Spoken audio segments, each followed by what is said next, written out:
Metal screams around me. I arrive in Reactor 4's control room with warning lamps strobing and a shrill mechanical whine drilling through the shouting. Akimov grips the console. Toptunov stares at a power meter racing upward. Dyatlov stands behind them, hard and certain. Power's jumping. It's climbing too fast. AZ-5, Dyatlov snaps. The reactor thumps beneath my boots. Akimov slams the shutdown. My satchel jerks. The obsidian fragment I recovered on the moon in 1969 hums awake. On a side panel, a strange energy trace spikes from beneath the reactor, not inside it. The floor trembles. Dyatlov orders everyone to hold position, certain the shutdown will save them. I know this night, Chernobyl, April 26, 1986.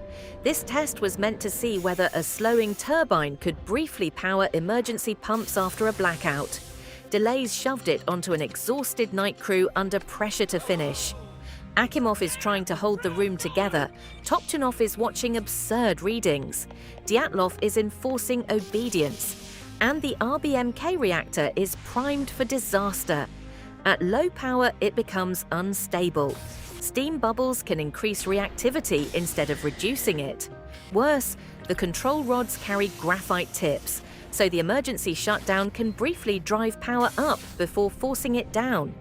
With safeguards bypassed and doubt crushed by hierarchy, design flaws and human choices are colliding. But I came because of something else. On the moon, I found a black shard pulsing with a geometric signal. Years later, the same pattern appeared in data tied to Chernobyl.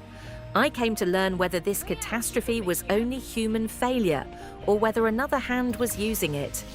Now I have my answer. The fragment warms in my satchel. My scanner confirms a matching pulse from below the foundation. There is a transmitter under Reactor 4, and the reactor's instability is waking it. I grab a hard hat, mutter about a vibration below, and slip toward a maintenance stairwell. Beneath an RBMK lies a maze of coolant lines, valves, corridors, and concrete channels. The tunnel is wet, hot, and echoing.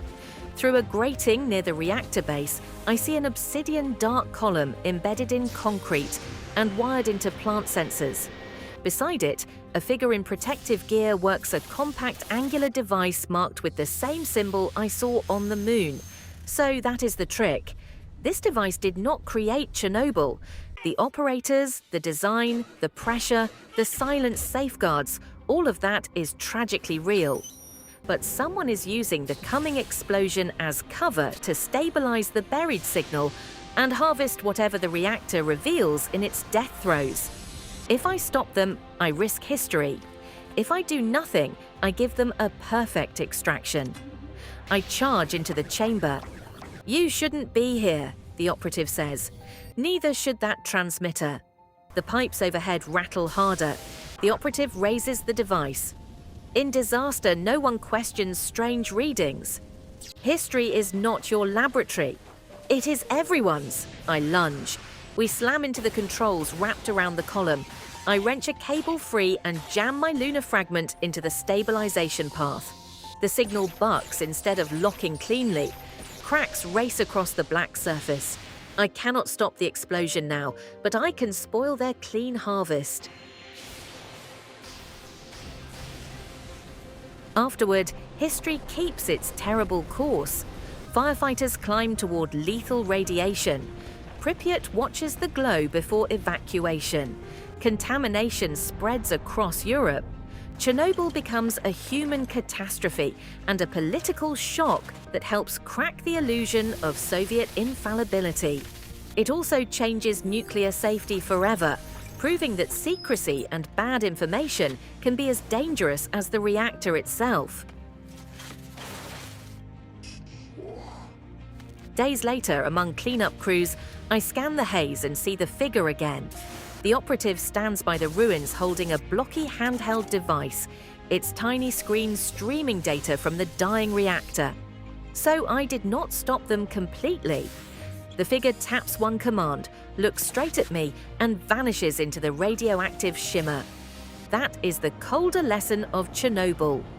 The hidden hand has learned to weaponize chaos, turning catastrophe into information and pushing the late Cold War toward the interconnected, data-hungry future of the 1990s.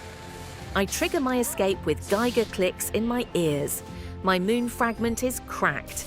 And somewhere ahead, that proto-digital device is waiting for me.